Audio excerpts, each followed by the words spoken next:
बुलंद अल्लाहुम्मा सल्ली अला सय्यदिना व मौलाना मुहम्मद मुबारक वसल्लिम सल्लु अलैहि सलातम व सलामन अलैका या रसूलल्लाह सल्लल्लाहु ताला अलैहि वसल्लम।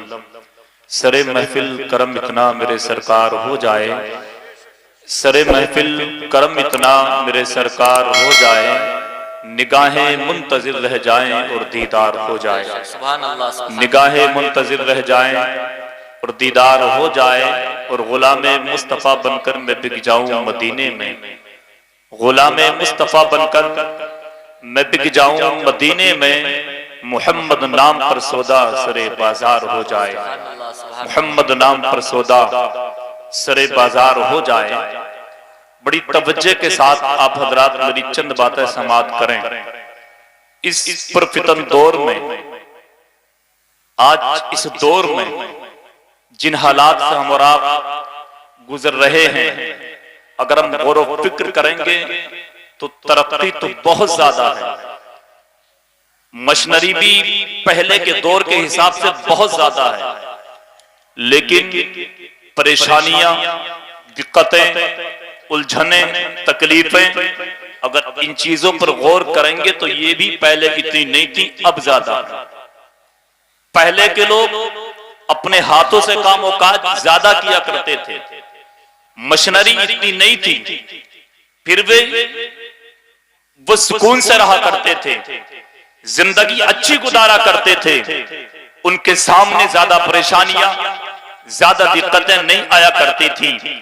आप किसी बुजुर्ग से पूछेंगे 25-30 साल पहले के हालात, 2000 या 1990-95 के हालात बताइए, तो बुजुर्ग से अगर आप पूछेंगे वो बताएंगे मशीनरी तो इतनी नहीं थी, मगर इतनी परेशानियां भी नहीं थी, इतनी बीमारियां भी नहीं थी, इतनी उलझने दिक्कतें भी नहीं थी। फिर कभी हमने सोचा आज मशीनरी भी ज्यादा है, आज तरक्की याफ्ता दौर है, आज बहुत ज्यादा चीजें मौजूद हैं, उसके बावजूद आज हम परेशान हो रहे हैं। जिल्लत और रुसवाई का सामना आज हमें करना पड़ रहा है। आखिर इसकी वजह क्या हो सकती है, इसका सबब क्या हो सकता है? तो एक हदीस पाक में आपके सामने पेश करूंगा। 5 चीजों का जिक्र उसमें मेरे तुम्हारे आका करीम ने किया है, और उन्हीं को कुछ वजाहत के साथ में पेश करके इंशाअल्लाह यहां से रुखसत हो जाऊंगा। इमाम इब्ने माजा ने उसको बयान किया है। मेरे आका करीम की हदीस पाक है, जरा बड़ी तवज्जो से सुनना। हजरत अब्दुल्लाह इब्ने उमर रदियल्लाहु ताला अन्हुमा से मरवी है, जिस हदीस पाक को इमाम इब्ने माजा ने बयान किया। मेरे आका करीम ने 5 चीजों का जिक्र किया। हजरत अब्दुल्लाह इब्ने उमर फरमाते हैं, आका करीम ने हमारी जानी मुखातब होने के बाद इरशाद फरमाया, ऐ मुहाजिरों, मैं 5 चीजों का जिक्र करता हूँ, अगर तुम्हारे अंदर वो आएंगी अल्लाह सजा अता फरमाएगा। और मैं खुदा की पनाह मांगता हूँ, मैं खुदा की पनाह मांगता हूँ कि वो चीजें तुम्हारे अंदर आए। यानी आका करीम के बयान करने का मकसद ये था कि मैं ये चाहता हूँ उन चीजों से तुम महफूज हो जाओ, तुम तो बच जाओ। हजरत अब्दुल्लाह इब्ने उमर इरशाद फरमाते हैं, फिर आका ने इरशाद फरमाया, ऐ मेरे सहाबा सुनो, पहली चीज तो ये है कि जिस कौम के अंदर बेहयाई कुल्लम कुल्ला होने लगेगी, अलानियत तौर पर होने लगेगी, उस कौम को अल्लाह सजा देगा। सजा होगी क्या, जरा गौर करें।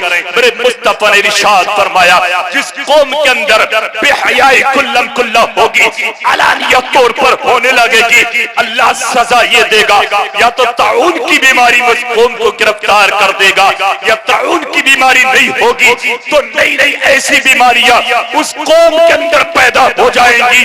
वो कौम कहेगी इन बीमारियों का नाम तो हमने अपने आबा अजदाद से नहीं सुना था, अपने बुजुर्गों से नहीं सुना था, ऐसी नई नई बीमारियां पैदा होंगी। अब आप जरा नबी की हदीस पाक के जुमले पर गौर करें, बेहयाई कुल्लम कुल्ला होगी, नई नई बीमारियां आएंगी। आप कहोगे बेहयाई कैसे हो रही है, अलानिया कुल्लम कुल्ला बदकारी कैसे हो रही है?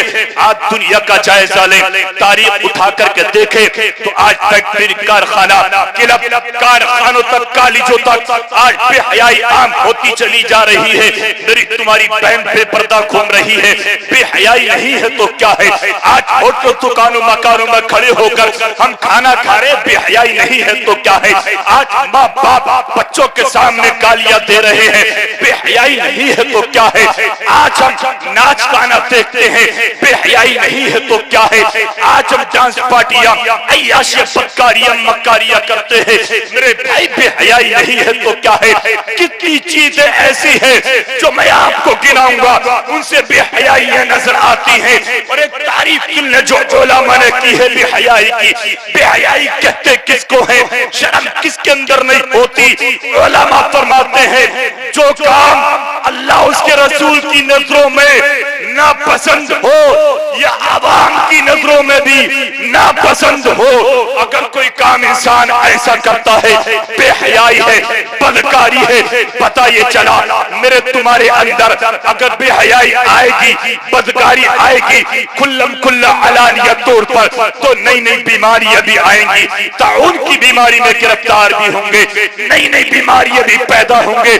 हम चाहते हैं नई नई बीमारियां नहीं आए, दिक्कतें परेशानियों का सामना ना करना पड़े, तो मुस्तफा की हदीस पर अमल करके बेहयाई को छोड़िए, कुल्लम कुल्ला हो, अलानिया तौर पर हो या छुपकर हो, आप बेहयाई छोड़ दें, इंशाअल्लाह दुनिया में ताकत चाहिए कि तुमको परेशानी आ जाए, उलझने आ जाए, दिक्कतें आ जाए, इंशाअल्लाह बीमारियां भी दूर हो जाएंगी, घरों में बरकतें भी शुरू हो जाएंगी, कारोबार में भी बरकतें हो जाएंगी। सुभान अल्लाह, सुभान अल्लाह, सुभान अल्लाह। नारे तकबीर, नारे रिसालत, मसलके आला हज़रत उलमाए अहले सुन्नत।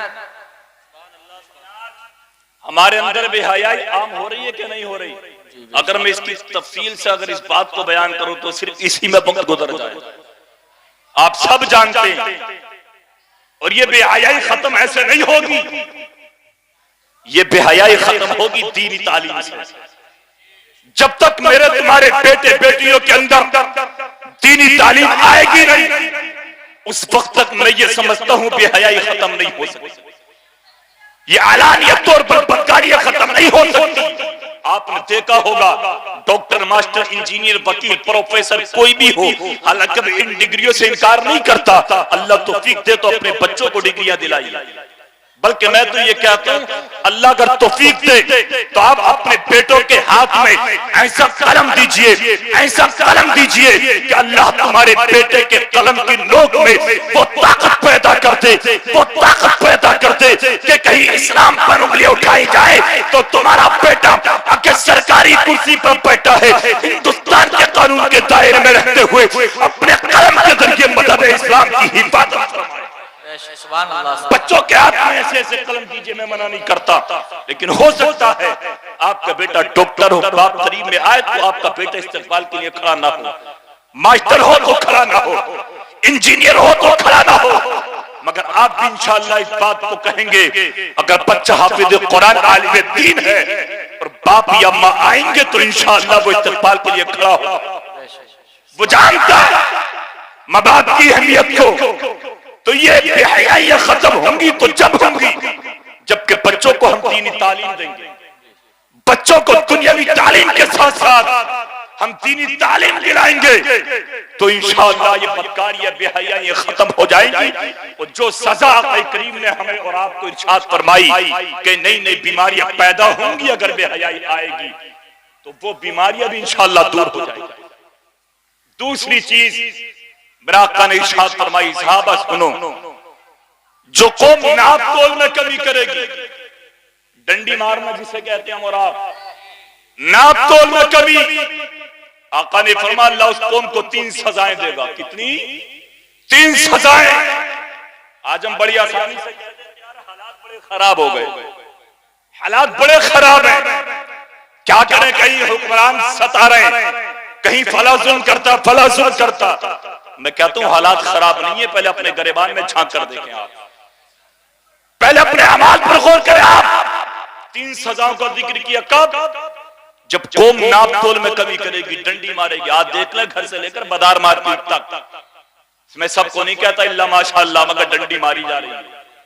1 किलो में 50-100 ग्राम कम तोल कर दिया जाता, कुंटल में 5-10 किलो तोल कर कम दिया जाता, और अगर तोल में कमी नहीं होती तो कहीं ना कहीं चीज दिखाई कुछ जाती है और दिया कुछ जाता है, दिखाया कुछ और जाता है, दिया कुछ और जाता है।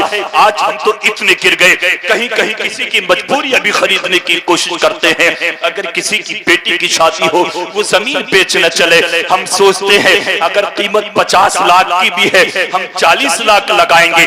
बेटे की शादी है, ये बेटी की शादी है, ये तो बेचे का मजबूरी है।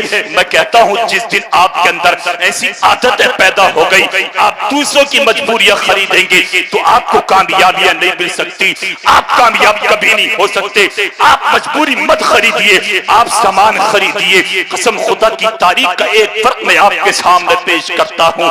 मेरे तुम्हारे पैगंबर आका करीम की एक गुलाम एक घोड़ा लेकर बाजार मार्केट में पहुंचे बेचने के लिए। जब घोड़ा लेकर के पहुंचे, लोगों को मालूम था बेटी की शादी करना है।